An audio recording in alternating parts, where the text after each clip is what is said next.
Hello hello hello दोस्तों, क्या हाल है। तारीख आज 27 अप्रैल 2025, दिन संडे रविवार हो गया, हिंदी तिथि बैसाख अमावस्या। और आइए बात करते हैं आज के मुख्य समाचार में देश भर की तमाम बड़ी खबरों पर नजर डालते हैं। देखिए, एक तो आज बैसाख अमावस्या पर पूजा स्नान दान का विशेष महत्व होता है। आज के दिन दान करने से पितरों को सुख शांति मिलती है। इस अमावस्या को सुतवाई अमावस्या भी कहते हैं। और आज के दिन से इस गर्मी के सीजन में आप पक्षियों के लिए घर की छत पर भी दाना पानी रखें, इससे भी अच्छे फल प्राप्त होते हैं। चलिए आगे बढ़ते हैं अपन खबरों में। तो देखिए, पहली खबर, प्रधानमंत्री नरेंद्र मोदी आज मन की बात कार्यक्रम के माध्यम से राष्ट्र को संबोधित करेंगे। सुबह 11 बजे ये मन की बात का कार्यक्रम होगा। और चलिए अगली बड़ी खबर देखिए, ईरान और यूएई के राष्ट्रपति ने पीएम मोदी को फोन किया। जम्मू कश्मीर पहलगाम में जो हाल ही में हमला हुआ था उस मुद्दे पर चर्चा की। दोनों देश के नेताओं ने पहलगाम हमले की निंदा भी की। ईरान के राष्ट्रपति मसूद ने प्रधानमंत्री नरेंद्र मोदी को फोन करके अपना पूरा सपोर्ट जताया। ब्रिटेन ने भी कहा कि आतंकवाद के खिलाफ लड़ाई में भारत को हम पूरा समर्थन देंगे। चलिए जम्मू पहलगाम हमले से जुड़े कुछ और अपडेट देख लेते हैं दोस्तों, उसके बाद आगे बढ़ेंगे फिर खबरों में। देखिए, पहलगाम हमले के बाद रूस ने भी आपातकालीन अलर्ट जारी किया। रूस के राष्ट्रपति पुतिन ने कहा कि हालात बेहद नाजुक हैं, कभी भी भड़क सकता है भारत पाकिस्तान के बीच युद्ध। वहीं खबर है कि अगर पाकिस्तान के साथ युद्ध हुआ तो बिहार का विधानसभा चुनाव भी टल सकता है।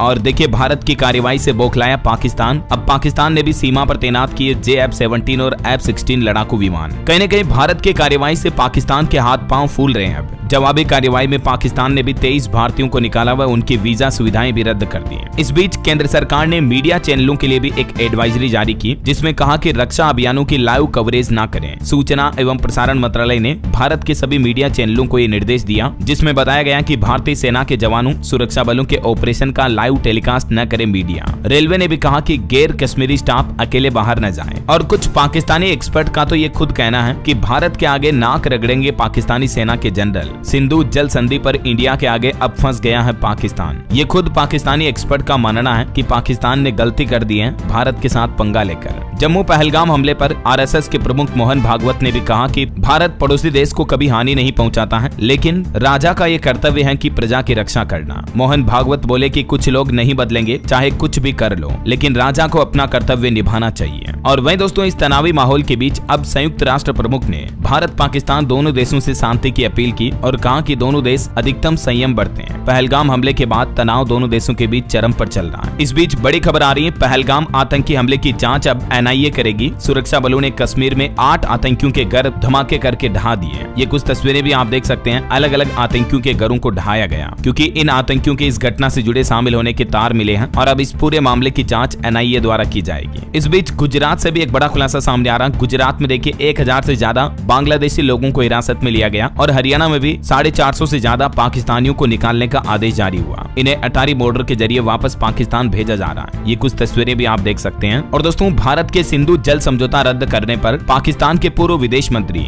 बिलावल भुट्टो ने भी भारत को धमकी देते हुए कहा कि सिंधु दरिया हमारा है, इसमें या तो हमारा पानी बहेगा या फिर उनका खून। तो बिलावल के जवाब में केंद्रीय मंत्री हरदीप सिंह पुरी ने भी कहा कि बिलावल को कूदने के लिए भी पानी नहीं मिलेगा, क्योंकि बिलावल ने जो जहरीला बयान दिया तो उस पर भारत ने भी करारा जवाब दिया। वैसे देखिए, आप पाकिस्तान के करीब 10 बड़े शहरों से गुजरती है सिंधु नदी, झेलम और चेनाब। इससे पाकिस्तान का जल संकट बढ़ेगा। GDP में कृषि का 21% तक योगदान है, तो पाकिस्तान की GDP को भी बड़ा झटका लगेगा, क्योंकि कृषि पाकिस्तान के 45% कार्यबल को भी रोजगार देती है। तो इससे पाकिस्तान में बेरोजगारी का भी बड़ा संकट पैदा होगा। वहीं बीते दिन पाकिस्तान के प्रधानमंत्री शहबाज शरीफ ने भी कहा कि पहलगाम की निष्पक्ष जांच के लिए हम तैयार हैं, किसी भी हमले से भी निपट लेंगे। फौज पाकिस्तान की हिफाजत करने में सक्षम है। तो ये दोनों देशों के बीच बयानबाजी का युद्ध अभी शुरू हो चुका है। इस बीच पाकिस्तान ने एक और घटिया हरकत की। पाकिस्तानी सैन्य अधिकारी ने लंदन में भारतीय प्रदर्शनकारियों को धमकाया, गला रेतने का एक्शन किया। ये देख सकते हैं आप, पाकिस्तान के एक उच्च सैन्य अधिकारी ने जो लंदन में भारतीय प्रदर्शनकारी थे उनको ये इशारा करते हुए धमकी दी और एयरफोर्स ग्रुप कैप्टन अभिनंदन की तस्वीर भी दिखाई। तो वहीं इधर देखिए, पाकिस्तान सेना प्रमुख ने एक बार फिर से दोहराई 2 नेशन थ्योरी। कहा कि मुसलमानों की सोच हिंदुओं से अलग है, हम जानते हैं कि पाकिस्तान की रक्षा कैसे करनी है। एक बार फिर से हिंदू मुसलमान को भड़काने वाला बयान देते हुए उन्होंने कहा कि हिंदू मुसलमान 2 अलग अलग राष्ट्र हैं। देखिए, इनकी नीच और छोटी सोच कितनी घटिया है। हालांकि बीते दिन पाकिस्तान में एक बड़ा ब्लास्ट भी हो गया। पाकिस्तानी सैन्य काफिले में IED ब्लास्ट हुआ, जिसमें 10 सैनिक जवानों की मौत हो गई और इस हमले की जिम्मेदारी BLA ने ली।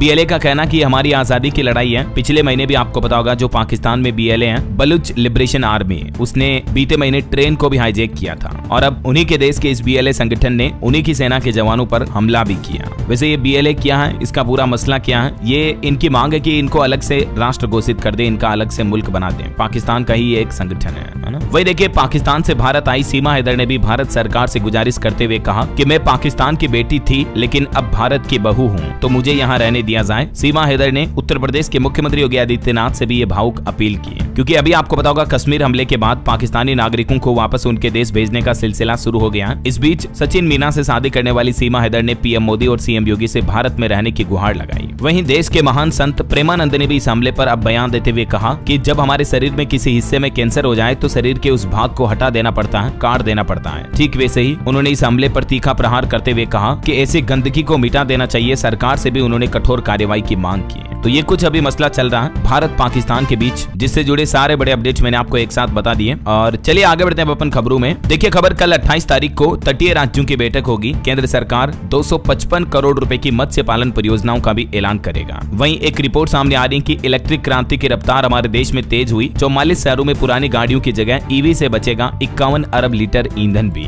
महिलाओं को लेकर दिल्ली सरकार ने भी बड़ा फैसला लिया। दिल्ली के फिलहाल 2 जिलों में खुलेंगे सखी निवास। वहीं दिल्ली सरकार का प्लान है महिला सुरक्षा के लिए दिल्ली के सभी 11 जिलों में भी वन स्टॉप सेंटर खोले जाएंगे। दिल्ली के मुख्यमंत्री रेखा गुप्ता और महिला एवं बाल विकास विभाग के अधिकारियों के साथ बैठक हुई। इसमें यह भी प्लान बनाया गया, दिल्ली की जो कामकाजी महिलाएं हैं उनके बच्चों के लिए 500 पालना घर खोलने का भी निर्णय किया है। वहीं राजधानी की आंगनबाड़ी केंद्रों का नियमित निरीक्षण करने के भी आदेश दिए। तो ये देश की राजधानी की महिलाओं के लिए कुछ अच्छे फैसले लिए गए हैं ना। चलिए अगला अपडेट देखिए दोस्तों, 15वें रोजगार मेला कार्यक्रम में 51,000 युवाओं को जॉब लेटर बांटे। वीडियो कॉन्फ्रेंसिंग के जरिए पीएम मोदी शामिल हुए। उन्होंने युवाओं से कहा कि ये अवसरों का समय है, इसे व्यर्थ न जाने दें। पीएम मोदी ने युवाओं से विकसित भारत के निर्माण में भागीदारी निभाने का आह्वान भी किया। चलिए खबर आ रही, भारत ने ब्रिक्स शेरपा बैठक में हिस्सा लिया। बहुपक्षीय सहयोग और सतत विकास पर भी चर्चा हुई। वहीं वर्ल्ड बैंक की तरफ से भी भारत के लिए एक अच्छी खबर सामने आई है। बीते 10 सालों में गरीबी से बाहर आए 17 करोड़ लोग। रोजगार का भी डेटा जारी किया वर्ल्ड बैंक की तरफ से। हालिया रिपोर्ट में यह दावा किया गया है कि बीते 10 सालों में भारत के करीब 17 करोड़ से भी ज्यादा लोग एक्सट्रीम पुअर्टी यानी गंभीर गरीबी से बाहर आए हैं। गरीबी मिटाने के मामले में भारत ने यह नया इतिहास रचा है। ग्रामीण क्षेत्रों में भी गरीबी 18.4% से घटकर अब 2.8% ही रह गई है। वर्ल्ड बैंक की नवीनतम रिपोर्ट के ये डेटा भी आप देख सकते हैं। और इसके साथ ही Bharat lower middle income category में भी आ गया है और वैश्विक गरीबी उन्मूलन के क्षेत्र में अग्रणी बनकर उभरा है। चलिए अगला अपडेट देखिए, रिलायंस इंडस्ट्री के डायरेक्टर बने Anant Ambani.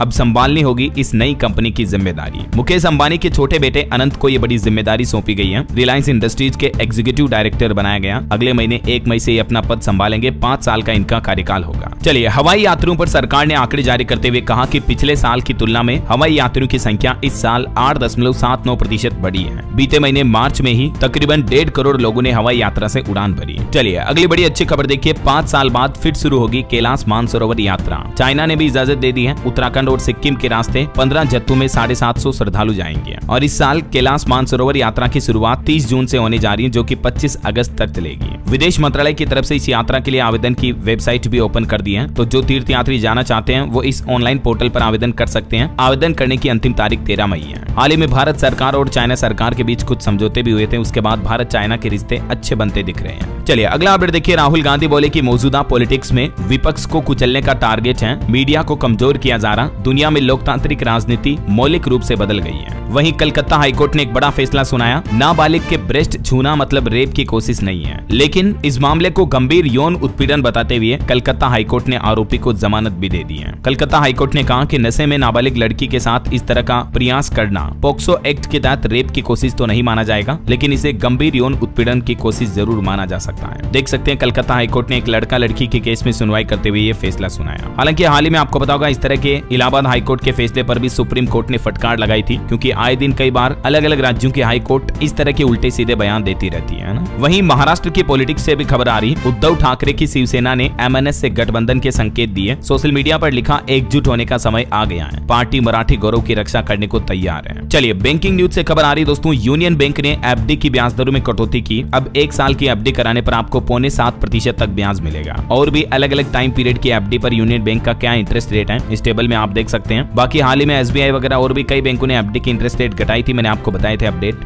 DLS news channel पर, है ना। देखो जब भी कोई काम की खबर महत्वपूर्ण न्यूज अपडेट आता है ना दोस्तों, तो सबसे पहले मेरा मकसद होता है कि आपको डीएलएस न्यूज चैनल के माध्यम से अपडेट कर दूं, ठीक है। तभी तो मैं आपको कहता रहता हूं रोजाना कि अगर आप अभी तक भी डीएलएस न्यूज चैनल से जुड़े नहीं हो तो जुड़ जाइए, चैनल को सब्सक्राइब करके बेल आइकन जरूर दबा दीजिए और इस वीडियो पर एक लाइक और शेयर भी कर देना, ताकि आपको रोजाना की ताजा खबरें, महत्वपूर्ण मुख्य समाचार, काम के न्यूज अपडेट सबसे पहले आपके मोबाइल पर मिलते रहते हैं। आप खुद एक काम करो, चैनल पर जाकर देखो और जो भी ये तारीख वाले बड़ी खबरों के वीडियो होते हैं या छोटे वीडियो अपडेट होते हैं, वीडियो को खोल करके देखो। आप 2-4 वीडियो देखोगे आपको पता चल जाएगा कि हाँ यार डीएलएस भाई बिल्कुल सही बात बोलता है। अच्छा देखो, सब्सक्राइब करने से, लाइक करने से आपके पैसे तो लग नहीं रहे, बस हम सब जुड़ जाएंगे, एक कम्युनिटी बन जाएगी हमारी। देखो 22 मिलियन से भी ज्यादा लोग इससे जुड़े हुए हैं, मतलब 2 करोड़ से भी ज्यादा लोग जो आज अपने डीएलएस भाई पर ट्रस्ट करते हैं। तो यार कुछ तो बात होगी बंदे में जरूर। अब आप कहोगे कि यार डीएलएस भाई खुद की तारीफ करने लग गए हो। देखो मजाक की बात नहीं है, लेकिन सीरियसली मैं ये कह रहा हूँ कि सरकार की तरफ से जब भी कोई नया नियम आता है, कोई बड़ी घोषणा होती है, ठीक है, तो सबसे पहले मेरा मकसद होता है कि अपने डीएलएस न्यूज फैमिली मेंबर्स को तुरंत अपडेट कर देता हूँ मैं। तो इसीलिए बोलता हूँ कि आप मेरे साथ जुड़ जाओ चैनल को सब्सक्राइब करके, है ना। चलिए अपनी ढेर सारी बातें करेंगे दोस्तों, मैं प्लान कर रहा हूँ आज दिन में या कभी लाइव आऊंगा बहुत जल्दी। फिलहाल अपन आगे बढ़ते हैं खबरों में। देखिए बड़ी खबर आ रही है, मुंबई पुलिस बोली कि पूछताछ में सहयोग नहीं कर रहा तहव्वुर राणा, जो आतंकी हाल ही में भारत लाया गया था। 2008 मुंबई आतंकी हमले का मास्टरमाइंड, वो पूछताछ में सहयोग नहीं कर रहा है, घुमा फिरा कर जवाब दे रहा है। वैसे अभी ये कल तक 28 अप्रैल तक एनआईए की हिरासत में रहेगा। और कुछ बड़े हादसे हो गए, देखिए आप, यूपी सहारनपुर में पटाखा फैक्ट्री में ब्लास्ट हुआ जिसमें 3 लोगों की जान चली गई। वहीं हरियाणा में भी एक पिकअप ने 11 लोगों को कुचल दिया जिसमें 7 लोगों की जान चली गई। दिल्ली मुंबई एक्सप्रेसवे पर लोगों की जानें बिखरी हुई पड़ी थी। तस्वीरें इतनी भयानक है कि मैं आपको दिखा नहीं सकता। और पश्चिम बंगाल टीचर भर्ती घोटाले मामले पर खबर आ रही कि अब मुख्यमंत्री ने ग्रुप सी और डी के नॉन टीचिंग स्टाफ को वित्तीय मदद देने का भी ऐलान किया है। चलिए खबर है, देश की राष्ट्रपति द्रौपदी मुर्मू 5 मई को हिमाचल प्रदेश शिमला आएंगी। मुख्य सचिव ने तैयारियों को लेकर मीटिंग की।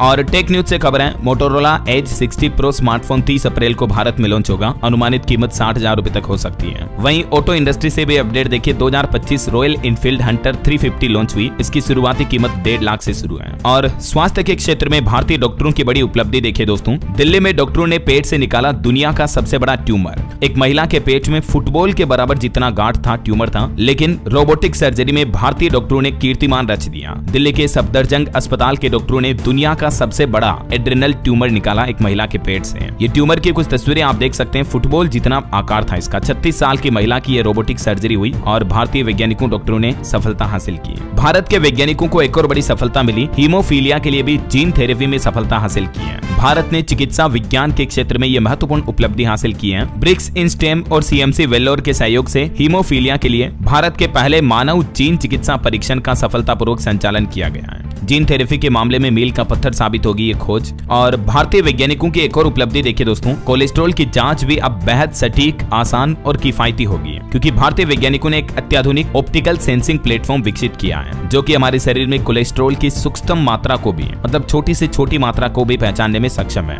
और ये न सिर्फ अत्यधिक संवेदनशील और सटीक है, बल्कि पर्यावरण के भी अनुकूल है, जो कि भविष्य में हमारी स्वास्थ्य जांच की तकनीकों की दिशा को बदल सकता है। गुवाहाटी स्थित IASST के शोधकर्ताओं को ये बड़ी सफलता मिली है। और इतना ही नहीं, ये डिवाइस दूध और खाद्य गुणवत्ता की जांच में भी काफी उपयोगी होगी और बीमारियों का भी समय रहते आसानी से पहचान हो पाएगी, है ना। तो ये वाकई में हिंदुस्तान के लिए बड़े गर्व की बात है। और स्वास्थ्य क्षेत्र से जुड़ा एक और अपडेट है, नई दिल्ली में army hospital research and referral में नेत्र विज्ञान विभाग ने भी न्यूनतम इन्वेसिव ग्लूकोमा सर्जरी के लिए 3D माइक्रोस्कोप पेश करके एक मील का पत्थर हासिल किया है। चलिए अगली बड़ी खबर देखिए, स्टूडेंट युवाओं के लिए अपडेट है। नीट यूजी में नकल और धोखाधड़ी करने पर अब लगाम लगेगी। नेशनल टेस्टिंग एजेंसी यानी NTA की तरफ से एक नया प्लेटफॉर्म जारी किया गया है, जिसका मकसद है पेपर लीक जैसी घटनाओं पर रोक लगाई जा सके। और रेल यात्रियों के लिए एक बड़ी अच्छी खबर देखिए, रेलवे स्टेशन पर अब यात्रियों को लाइन में नहीं लगना पड़ेगा, बल्कि QR कोड स्कैन करके अब आप ट्रेन का टिकट बुक कर पाएंगे। जैसे QR कोड से आप पेमेंट करते हो ना फोन पे, गूगल पे, पेटीएम के जरिए, ठीक वैसे ही अब आपको रेलवे स्टेशन पर भी ये नई सुविधा मिलने जा रही है, जिससे कि आपको रेलवे काउंटर, टिकट काउंटर पर लंबी लंबी लाइन में नहीं लगना पड़ेगा। बहरहाल अभी तो कुछ और महत्वपूर्ण और काम की खबरें देखेंगे दोस्तों अपन, लेकिन फिलहाल वक्त तो चला है आज के ताजा मौसम समाचार समाचार जानने का। तो देखिए दोस्तों, गर्मी के हालातों के बीच मौसम विभाग की तरफ से देश के 24 राज्यों में आंधी तूफान और बिजली गिरने का अलर्ट जारी किया है। पूर्वोत्तर भारत के भी कई राज्यों में भारी बारिश का खतरा है। बीते 1-2 दिन से बारिश और तूफान की वजह से अधिकतर राज्यों में गर्मी कम हुई, तापमान कम हुआ। अरुणाचल प्रदेश में भी देखिए तेज बारिश हुई, ओले गिरे। नदी किनारे फंसे 3 लोगों का हाथियों की मदद से रेस्क्यू किया गया। कुछ और अलग अलग राज्यों के मौसम अपडेट देखिए आप। राजस्थान के भी 15 जिलों में आज आंधी बारिश का अलर्ट है। जैसलमेर, बीकानेर, जयपुर, अलवर में भी बादल छाए। 3 शहरों में पारा 44 डिग्री के पार चल रहा है। इधर मध्य प्रदेश में भी भोपाल में बूंदाबांदी हुई। रायसेन, नर्मदापुरम समेत कुछ जिलों में बारिश हुई। एमपी में अगले 4 दिन मौसम ऐसा ही रहेगा। छत्तीसगढ़ में भी तेज गर्मी के बीच आंधी बारिश और ओले गिरने का अलर्ट जारी हुआ। रायपुर, दुर्ग, राजनांदगांव में 3 दिन तक गरज चमक के साथ बौछारें पड़ेगी। वहीं झारखंड में भी बदलेगा मौसम का मिजाज। अगले 3 दिन में 7 डिग्री तक गिर सकता है तापमान। मौसम विभाग की तरफ से येलो अलर्ट जारी हुआ। पंजाब में 4 दिन तक हीट वेव का अलर्ट है। बठिंडा अभी सबसे गर्म चल रहा है, जिसका तापमान 44.5 डिग्री है। हालांकि पंजाब के 2 जिलों में आज बारिश की भी संभावना है। हरियाणा में भी मौसम बिगड़ा, इस वजह से मुख्यमंत्री का हेलीकॉप्टर भी नहीं उड़ सका। हरियाणा के 3 शहरों में बारिश और तूफान की चेतावनी है। पहाड़ी राज्यों की बात करें दोस्तों तो हिमाचल के 8 जिलों में बारिश के आसार रहेंगे। 7 शहरों में तापमान 35 डिग्री के पार चल रहा है। और भी अगले 24 घंटों के दौरान मौसम की संभावित गतिविधियां क्या रह सकती हैं अगले 3 दिन तक, 27, 28, 29 अप्रैल तक अलग अलग राज्यों में मौसम के हालात कैसे रहेंगे, स्क्रीन पर थोड़ा सा वीडियो को पॉज करके आप देख लीजिएगा, है ना। और चलिए मौसम के बाद अब अपन आज के सराफा बाजार पर नजर डाल लेते हैं। तो देखिए इस सप्ताह सोने चांदी में तेजी रही। सोना 721 रुपए महंगा होकर अभी 95,631 रुपए प्रति 10 ग्राम चल रहा है। जबकि चांदी की बात करें तो चांदी में भी कुछ बढ़ोतरी हुई। अभी 97,684 रुपए प्रति किलोग्राम पहुंच गया है चांदी का भाव। इस सप्ताह चांदी की कीमत में तकरीबन 2,500 रुपए की बढ़ोतरी हुई है ना। और वहीं मार्केट में निवेशकों के लिए कुछ अपडेट हैं। केनरा रोबेको एएमसी का भी आईपीओ आने वाला है जल्दी। सेबी के पास पेपर जमा किए। और आईसीएल फिनकॉर्प भी लाया एक नया एनसीडी इश्यू। इसमें भी 9 मई तक निवेश करने का मौका है, जिसमें अनुमानित निवेशकों को 13% तक रिटर्न मिल सकता है। चलिए आगे बढ़ते हैं अपन खबरों में। देखिए बड़ी खबर, उत्तर प्रदेश में अब हर निराश्रित महिला पेंशन लाभार्थी का होगा सत्यापन।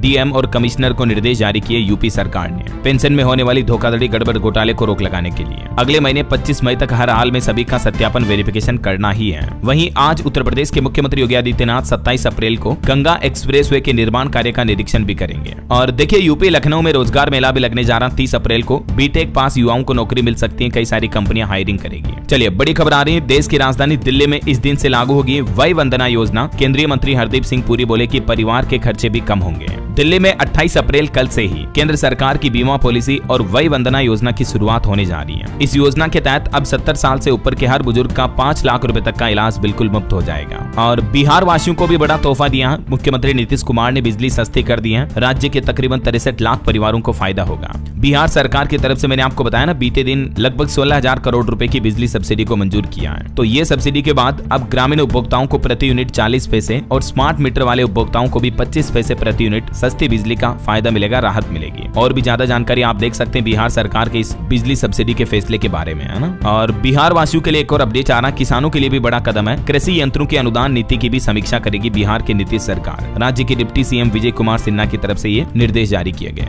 चलिए खबर आ रही है, मध्य प्रदेश के मुख्यमंत्री डॉक्टर मोहन यादव आज करेंगे एमपी टेक ग्रोथ कॉन्क्लेव 2025 का शुभारंभ। और इस कार्यक्रम में देश दुनिया के टेक दिग्गज हिस्सा लेंगे। 27 अप्रैल को मध्य प्रदेश इंदौर में ये शुभारंभ होने जा रहा है। टेक्नोलॉजी के क्षेत्र में मध्य प्रदेश में कई नए निवेश आने की भी संभावना होगी। इससे तो कई युवाओं को रोजगार भी मिलेंगे, है ना। चलिए अगली खबर आ रही, भारतीय अंतरिक्ष एजेंसी इसरो जो है वो अंतरिक्ष आपदाओं के अंतर्राष्ट्रीय चार्टर का प्रमुख बना। 6 महीने तक रहेगा इसका कार्यकाल। वहीं भारत के दुश्मनों की अब खेड़ नहीं, #मिशन रेडी के साथ नौसेना ने पोस्ट किया और लिखा कि एकता में शक्ति है, उद्देश्यपूर्ण उपस्थिति है। जहां जम्मू कश्मीर पहलगाम के हमले के बाद काफी तनावपूर्ण माहौल चल रहा, इस बीच नौसेना ने ये ट्वीट किया। चलिए खबर आ रही दोस्तों, भारत बनेगा ग्लोबल क्रिएटिव मार्केट का हब। मुंबई में दिखेगा कंटेंट और कल्चर का जलवा। 1 से 4 मई तक मुंबई के जियो वर्ल्ड कन्वेंशन सेंटर में वैश्विक शिखर सम्मेलन का आयोजन होने जा रहा। ये विश्व मंच पर भारत के रचनात्मक उदय के तहत एक साहसिक घोषणा है। और देखिए सुप्रीम कोर्ट ने एक बड़ा ही भावुक करने वाला बयान दिया। कहा कि माँ बहुत व्यापक शब्द है, बच्चे की परवरिश केवल जैविक माँ ही नहीं करती है।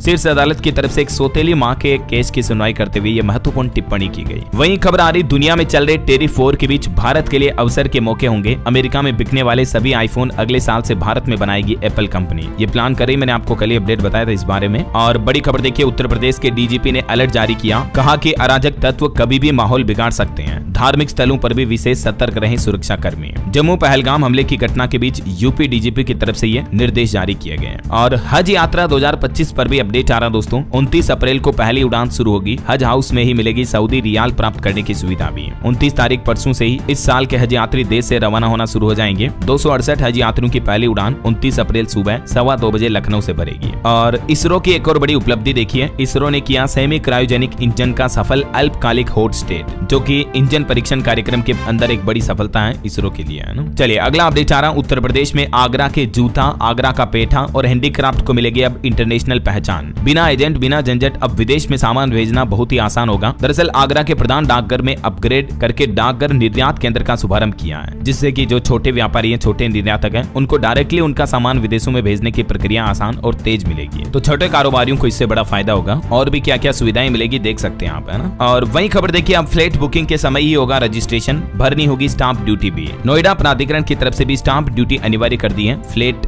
बुकिंग पर। बिल्डरों और खरीदारों ने हालांकि इस पर आपत्ति जताई है, लेकिन ये निर्देश जारी हो चुके हैं। नए नियम की ज्यादा जानकारी आप देख सकते हैं। और वहीं भारत के एमएसएमई सेक्टर ने भी भारतीय मानक ब्यूरो BIS के सामने अपनी कुछ मांगे रखी हैं, जिसमें प्रमुख मांग है एकल खिड़की परामर्श प्रणाली स्थापित की जाए। अब भारत सरकार का एमएसएमई मंत्रालय इस पर क्या फैसला लेता है देखना होगा। वहीं खबर आ रही, उत्तर प्रदेश में भीषण गर्मी के चलते डीएम की तरफ से एक नया आदेश जारी हुआ। स्कूलों का समय भी बदल चुका है। यूपी आगरा डीएम ने स्कूलों की नई टाइमिंग जारी की, देख सकते हैं आप। और खबर है दोस्तों, अगले महीने 1 मई से हरियाणा गुरुग्राम में शुरू होगा मेट्रो कॉरिडोर के विस्तार का काम भी। और बिहार से एक और बड़ी खबर देखिए, तिरहुत रेंज के 14 अपराधियों की संपत्ति होगी जब्त। चुन्नू ठाकुर और रणंजय ओंकार को भी भेजा गया नोटिस। दिल्ली से एक और बड़ी खबर आ रही है, सरकार के 3 विभागों के कर्मचारियों की छुट्टियां रद्द की गई। 15 सितंबर तक इस वजह से रोक लग गई है। दरअसल दिल्ली सरकार ने आने वाले मानसून के दौरान जल भराव की समस्या को खत्म करने के लिए यह नया प्लान बनाया है। और इस बीच लोक निर्माण विभाग, दिल्ली जल बोर्ड और सिंचाई एवं बाढ़ नियंत्रण विभाग के कर्मचारियों की छुट्टियों को 15 सितंबर तक कैंसिल कर दिया। केवल स्वास्थ्य संबंधित आपात स्थिति में ही छुट्टी मिल पाएगी, मतलब बीमार वगैरह हो जाता है तो ही। बाकी दिल्ली में इस बार मतलब सरकार का प्लान है, जब मानसून आएगा, बारिश का सीजन होगा, उससे पहले ही जल भराव की समस्या को खत्म करना, ताकि दिल्ली वासियों को बाढ़ वगैरह और पानी भरने की समस्या से ना जूझना पड़े, है ना। वहीं जम्मू पहलगाम हमले के कुछ और अपडेट देखिए दोस्तों। पहलगाम अटैक के बाद अब झारखंड धनबाद में भी 15 जगहों पर ATS ने रेड डाली। 5 लोगों को हिरासत में लिया गया। लैपटॉप और हथियार मिलने की भी खबर है। डार्क वेब से आतंकी संगठन से जुड़े होने का शक है इन लोगों पर। वहीं महाराष्ट्र के एक मंत्री ने भी बयान दिया, कहा कि हिंदू खरीदारी करने से पहले धर्म पूछें, हनुमान चालीसा पढ़वाएं, जो पढ़ न सके उससे सामान न खरीदें। महाराष्ट्र सरकार में मंत्री नीतीश राणे की तरफ से यह विवादित बयान दिया गया। इधर तेलंगाना के मुख्यमंत्री भी बोले कि पाकिस्तान के 2 टुकड़े कर दो, POK भारत में मिला दो, मुंहतोड़ जवाब देने का वक्त आ गया, हम सब PM मोदी के साथ हैं।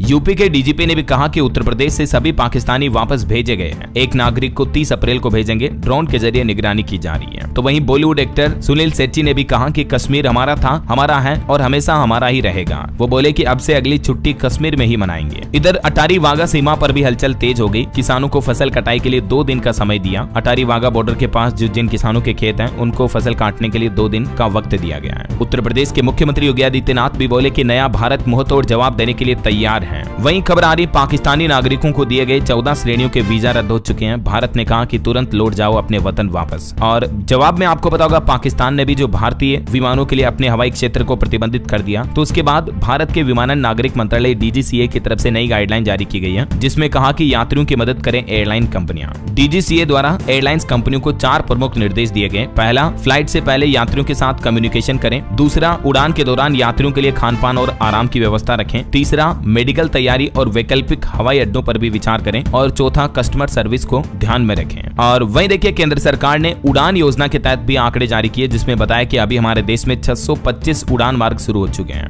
बीते कुछ सालों में देश में नए हवाई अड्डों की संख्या भी बढ़ी है, जिसके चलते 1.5 करोड़ से भी ज्यादा यात्रियों को फायदा हुआ। चलिए अगला अपडेट देखिए दोस्तों। रेलवे की तरफ से एक नई पहल की गई अपने कर्मचारियों को गर्मी में हीट वेव से बचाने के लिए। रेलवे ने अहम फैसला लिया। शुरुआत में 100 स्टेशनों पर ये नई पहल शुरू होने जा रही है, जिसके तहत एक तो स्टेशनों पर मिट्टी के मटके लगाए गए हैं, जिससे कि मटके का पानी रेल कर्मचारी पिएंगे तो भीषण गर्मी और लू से बचेंगे। इसके अलावा रेल कर्मचारियों को ग्लूकोज और ORS के गोल भी दिए जा रहे हैं ताकि वे डिहाइड्रेशन से बचे रहें। चलिए अगली खबर देखिए, बिहार के इस जिले में 4 लाख से ज्यादा राशन कार्ड धारकों पर खतरा मंडरा रहा। बिहार सरकार ने राशन कार्ड को आधार कार्ड से लिंक करने की समय सीमा 3 महीने से बढ़ाकर 30 जून कर दी है। और खबर है दोस्तों, बिहार के गोपालगंज जिले में लगभग 4 लाख ऐसे राशन कार्ड धारक हैं जिन्होंने अभी तक भी ई-केवाईसी नहीं करवाई है और भी कई जिलों में ऐसे मामले हैं। तो उनके लिए बिहार की नीतीश सरकार ने निर्देश दिया कि तुरंत आप अपने राशन कार्ड की ई-केवाईसी करवा लें, है ना। और केंद्र सरकार की एक योजना पर भी अपडेट आ रहा कि इस योजना के तहत हर महीने 5,000 रुपए मिलते हैं। यूपी में भी लगभग 1.25 करोड़ लोग इसका नामांकन करवा चुके हैं। ये योजना का नाम आपने जरूर सुना होगा, अटल पेंशन योजना। और सरकार ने आंकड़े जारी किए, इस योजना में सभी राज्यों में उत्तर प्रदेश राज्य नंबर 1 पर है, प्रथम स्थान पर है। इस अटल पेंशन योजना के तहत 18 से 40 साल तक के भारतीय नागरिक हिस्सा ले सकते हैं और रिटायरमेंट के बाद उन्हें 1 से 5,000 रुपए तक मासिक पेंशन मिलती है। मुख्यमंत्री योगी आदित्यनाथ ने यूपी में इस योजना के लिए व्यापक स्तर पर अभियान भी चला रखा है ना। और यूपी के किसानों के लिए भी अच्छी खुशखबरी आई, अब मौसम की सटीक जानकारी मिल पाएगी आपको। उत्तर प्रदेश की ग्राम पंचायतों में लगेंगे ऑटोमेटिक वेदर स्टेशन। मिर्जापुर जिले से इसकी शुरुआत होने जा रही, धीरे धीरे दूसरे जिलों में भी इंस्टॉल किए जाएंगे। ऐसी ही पहल झारखंड में भी की जा रही। झारखंड, रांची, जमशेदपुर के बाद अब देवघर में भी खुलेगा मौसम विज्ञान केंद्र। डॉपलर वेदर रडार सिस्टम लगाया जाएगा जिससे कि राज्य के लोगों को आसानी से मौसम अपडेट लाइव मिलते रहेंगे, है ना। चलिए अगला अपडेट देखिए, बिहार के मोतिहारी में 1 लाख से भी ज्यादा लोगों को 3 महीने में मिलेगी खुशखबरी। चुनाव से पहले केंद्र की नरेंद्र मोदी सरकार ने फैसला लिया है,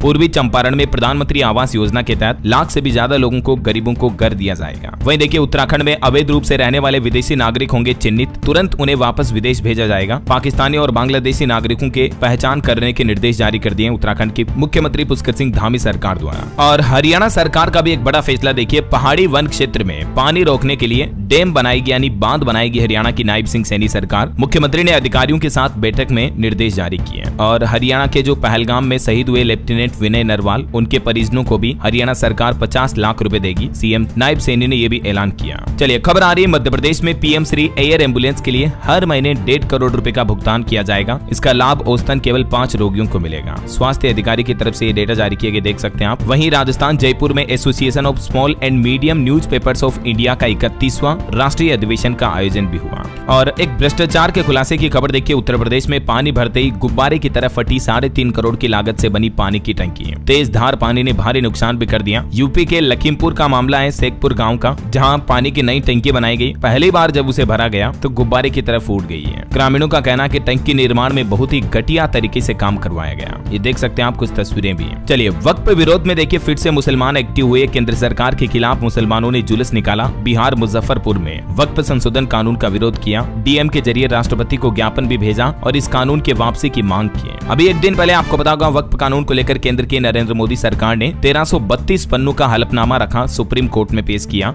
और बाकी अब तो इंतजार है, देश के सर्वोच्च न्यायालय में इस मामले को लेकर 5 मई को अगले महीने सुनवाई होनी है। उस दिन क्या क्या फैसला सुनाया जाता है, जो भी अपडेट आएगा मैं आपको बता दूंगा। बाकी केंद्र सरकार ने जो सुप्रीम कोर्ट में हलफनामा रखा उसके कुछ मुख्य बिंदु आप देख सकते हैं। चलिए खबर आ रही है, आकाशवाणी ने India audio summit and awards 2025 में विभिन्न श्रेणियों में कुल 6 पुरस्कार जीते हैं। वहीं खबर है, देश भर में स्थापित किए जाएंगे 1,75,000 आयुष्मान आरोग्य मंदिर भी। स्वास्थ्य और परिवार कल्याण मंत्री की तरफ से ये जानकारी दी गई, जिससे कि लोगों को बेहतर स्वास्थ्य सुविधाएं मिल पाए। विदेश मंत्री डॉक्टर एस जयशंकर ने मिस्र के अपने समकक्ष डॉक्टर बद्र से फोन पर बातचीत की और आतंकवाद का डटकर मुकाबला करने के महत्व पर चर्चा की। वहीं देखिए पोप फ्रांसिस का अंतिम संस्कार हुआ। देश की राष्ट्रपति द्रौपदी मुर्मू, डोनाल्ड ट्रंप समेत दुनिया के 170 देशों के प्रतिनिधि अंतिम यात्रा में शामिल हुए। ये कुछ तस्वीरें भी आप देख सकते हैं। पोप फ्रांसिस को रोम की चर्च में दफनाया गया। उनके मकबरे पर लिखा गया फ्रांसिसस। उनके अंतिम संस्कार में तकरीबन 2.5 लाख लोग शामिल हुए। चलिए कुछ और रैपिड न्यूज अपडेट देखते हैं फटाफट से। देखिए भारत अपने परमाणु ऊर्जा में 49% विदेशी हिस्सेदारी निवेश की अनुमति देगा। वहीं खबर है, पायल कपाडिया को प्रतिष्ठित फ्रांसीसी पुरस्कार से सम्मानित किया गया। चाइना ने गैर परमाणु हाइड्रोजन बम का सफलतापूर्वक परीक्षण भी किया। केप बेल विल्सन ने एयर इंडिया एक्सप्रेस के चेयरमैन पद से इस्तीफा दिया। FTII को मानित विश्वविद्यालय संस्थान घोषित किया गया भारत में। और खबर है, हिमाचल प्रदेश में कर्मचारी सेवा शर्तें अधिनियम लागू हुआ। अनुबंध नियुक्ति पर भी रोक लगी है। हिमाचल सरकार द्वारा यह फैसला लिया गया। वहीं देखिए सैमसंग कंपनी ने बड़ा दांव खेला। 1000 करोड़ रुपए का निवेश करने जा रही सैमसंग कंपनी चेन्नई के नजदीक अपने प्लांट में। इससे सैकड़ों नई नौकरियों के अवसर भी पैदा होंगे। और देखिए छत्तीसगढ़ राज्य देश का पहला ऐसा राज्य बन चुका है जहां अब जमीन, प्लॉट, मकान, भूमि की रजिस्ट्री के साथ ही भूमि रिकॉर्ड भी अपडेट हो जाएगा। मंत्री ओपी चौधरी बोले कि इससे जनता को भ्रष्टाचार से मुक्ति मिलेगी। वहीं खबर देखिए, उत्तर प्रदेश के 400 गांवों को मिलेगी बाढ़ से मुक्ति। नदी के लिए बन रहा 7 किलोमीटर का चैनल। मुख्यमंत्री योगी आदित्यनाथ ने भी निरीक्षण किया। शारदा नदी के ऊपर ये चैनल बन रहा है। और खबर आ रही, अगले 5 सालों में मध्य प्रदेश में बनेगी 1 लाख किलोमीटर की सड़कें, एमपी के विकास को नई रफ्तार मिलेगी। वहीं देखिए झारखंड सरकार का प्लान, राज्य के सभी सदर अस्पतालों में ऑपरेशन थिएटर हाईटेक किए जाएंगे, मरीजों को मिलेगी बेहतर चिकित्सा सेवाएं। चलिए अगला अपडेट देखिए। अब भारत के पहले एआई मॉड्यूल की एंट्री होने जा रही है। चाइना के डीपसीक और चैट जीपीटी को भी कांटे की टक्कर मिलेगी। भारत जल्द ही अपना स्वदेशी आर्टिफिशियल इंटेलिजेंस प्लेटफॉर्म विकसित करने जा रहा है। चलिए कुछ और स्टेट न्यूज अपडेट देख लेते हैं फटाफट से। देखिए राजस्थान में अब आपको घर बैठे ऑनलाइन मिलेगा प्रॉपर्टी का मालिकाना हक। 315 शहरी निकायों में ई पट्टा की सुविधा शुरू हुई। वहीं राजस्थान में अर्जुन टैंक ने किया युद्धाभ्यास। बीएसएफ ने कहा हमने सीमा पर गांव खाली नहीं कराए, हमले के विरोध में कई शहर बंद हैं। खबर है मध्य प्रदेश में देखिए 50,000 से अधिक नर्सिंग छात्रों को राहत मिली। हाईकोर्ट ने फैसला सुनाया 28-29 अप्रैल को हर हाल में परीक्षाएं होनी चाहिए। और मध्य प्रदेश में किसानों की पराली पर भी अपडेट आ रहा। 50 दिन में पराली जलाने के 34,000 केस सामने आए। सैटेलाइट के जरिए निगरानी की जा रही है। एमपी रतलाम में आज 27 अप्रैल को रोजगार मेले का आयोजन होने जा रहा। 90 से ज्यादा संस्थान नौकरी के अवसर देंगे। 10वीं पास से लेकर पोस्ट ग्रेजुएट तक के छात्र हिस्सा ले पाएंगे। इस रोजगार मेले की लोकेशन भी आप देख सकते हैं। वहीं खबर है मध्य प्रदेश की मोहन यादव सरकार में नवाचार करने वाले अफसरों को भी पुरस्कार दिया जाएगा। 15 जुलाई तक आवेदन कर सकेंगे अफसर कर्मचारी। और एमपी में डॉक्टर्स की संविदा नियुक्ति अवधि अब 70 साल होगी। ये भी बड़ा फैसला लिया गया। डिप्टी सीएम ने इस संबंध में प्रस्ताव भी मांगे हैं। वहीं मध्य प्रदेश में संविदा स्वास्थ्य कर्मचारियों की हड़ताल लगातार 5वें दिन भी जारी रही। कई जिलों में यह हड़ताल जारी है। इस बीच एमपी सरकार ने एक और फैसला लिया। अब 5 साल बढ़ाई गई आयु सीमा। मध्य प्रदेश सरकार ने रिटायरमेंट की उम्र पर यह फैसला लिया। स्वास्थ्य विभाग के कर्मचारियों की रिटायरमेंट सेवा 5 साल बढ़ा दी है। चलिए अगला अपडेट देखिए। उत्तर प्रदेश के मुख्यमंत्री योगी आदित्यनाथ लखीमपुर खीरी में दुधुआ टाइगर पार्क पहुंचे। यहाँ हाथियों को केला भी खिलाया। सीएम ने कहा कि युवाओं की क्षमता से होगा विकसित भारत 2047 का निर्माण। प्रयागराज में केंद्रीय मंत्री अनुप्रिया पटेल ने 25 चयनित अभ्यर्थियों को नियुक्ति पत्र भी दिए। खबर है बिहार में देखिए नया आदेश लागू हुआ। अब 40 किलोमीटर से ज्यादा रफ्तार में नहीं चलेगी स्कूली बसें। नियमों का पूरी सख्ती से पालन करने का आदेश भी जारी हुआ। और वैसे बढ़ती गर्मी के बीच बिहार में स्कूलों का समय भी बदल चुका है। 11 बजे तक ही चलेगी अब क्लासेज। झारखंड में भी बदलेगा मौसम का मिजाज। अगले 3 दिन में 7 डिग्री तक गिर सकता है पारा। हरियाणा के मुख्यमंत्री ने होम सहित 6 विभागों की रिव्यू मीटिंग की। बोले कि काम में देरी पर फाइल पर कारण जरूर लिखे अधिकारी। वहीं हरियाणा सरकार लेफ्टिनेंट के परिवार को 50 लाख और नौकरी भी देगी। मैंने आपको बताया था अपडेट। और हरियाणा में विद्युत उपभोक्ता संरक्षण सेल शुरू हुआ। डिविजनल लेवल पर गठित होंगे शिकायत निवारण मंच भी। और देखिए हरियाणा में बागेश्वर धाम के पंडित धीरेन्द्र कृष्ण शास्त्री भी बोले कि आतंकी पंचर पुत्र हैं। गुरुग्राम में उन्होंने कहा कि हमले में क्षेत्र या जाति नहीं बल्कि धर्म पूछा। हिंदुओं से भी उन्होंने कहा कि 4 बच्चे पैदा करें। और खबर है पंजाब जालंधर में इंपीरियल अर्बन कोऑपरेटिव बैंक का लाइसेंस रद्द कर दिया आरबीआई ने। वहीं चंडीगढ़ में शिक्षकों को ड्रेस कोड अनिवार्य पालन करना होगा। अब नया नियम लागू हो चुका है। और पंजाब सरकार 350 करोड़ का सड़क सुधार प्रोजेक्ट भी शुरू किए हैं। सड़कों को रिपेयर किया जाएगा। हिमाचल प्रदेश में धरना देने वाले 6 टीचर को सस्पेंड किया गया। और खबर है जम्मू कश्मीर आतंकी हमले के बाद गुजरात में भी हाई अलर्ट जारी हुआ। सोमनाथ द्वारका में सुरक्षा बढ़ाई गई। उत्तराखंड में बिना अनुमति के चल रहे 180 मदरसे सील किए जाएंगे। उत्तराखंड 4 धाम यात्रा अपडेट को लेकर भी मुख्य सचिव ने बद्रीनाथ केदारनाथ धाम पहुंचे और निरीक्षण किया। चलिए कुछ एजुकेशनल खबरें देख लेते हैं दोस्तों। देखिए उत्तर प्रदेश में परिवहन निगम करने जा रहा सीधी भर्ती। इसकी डेट वगैरह की ऑफिशियल जानकारी आपको यूपी गवर्नमेंट के पोर्टल पर देखने को मिल जाएगी। और उत्तराखंड में आउटसोर्स और संविदा से भर्ती 70,000 कर्मचारियों पर लटकी तलवार। जॉब एजुकेशन के कुछ और अपडेट देखिए। नर्सिंग के 11,389 और पटवारी के 2300 पदों पर भर्ती निकली हुई है। एक तो बिहार तकनीकी सेवा आयोग में यह भर्ती निकली है जिसकी लास्ट डेट 23 मई है। ठीक है 11,000 से ज्यादा पदों पर भर्ती है। और गुजरात में पटवारी की वैकेंसी निकली हुई है जिसका नोटिफिकेशन जारी हो चुका 24 अप्रैल को। अभी तक इसकी अंतिम तारीख जारी नहीं हुई है। वहीं कर्मचारी राज्य बीमा निगम ईएसआईसी में भी 558 पदों पर भर्ती निकली हुई है। इसकी लास्ट डेट 26 मई है। और बिहार में देखिए 51,000 शिक्षकों को लेकर भी नया अपडेट आया। अगले सप्ताह मिलेगी पोस्टिंग।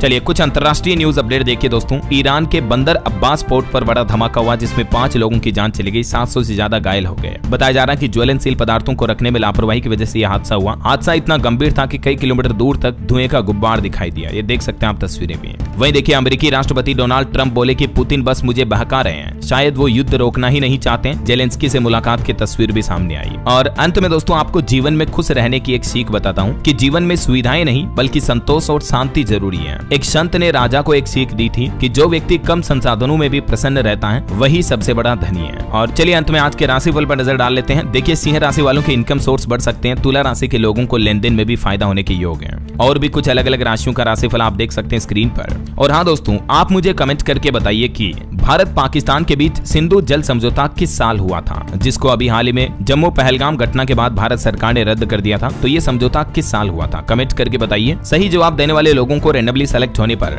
DLS न्यूज टीम की तरफ से एक शानदार सरप्राइज गिफ्ट जीतने का मौका मिलेगा। और इसी के साथ ही अगर आपको वीडियो अच्छा लगा तो इसे लाइक करना, शेयर भी करना, DLS न्यूज चैनल को सब्सक्राइब करके बेल आइकन जरूर दबा देना रोजाना ऐसी इंफॉर्मेटिव जानकारियां, महत्वपूर्ण समाचार देखते रहने के लिए। ओके, ख्याल रखिएगा अपने आप का, अपने परिवार का। मिलेंगे अगले नेक्स्ट अपडेट में, तब तक के लिए जय हिंद, जय भारत, वंदे मातरम।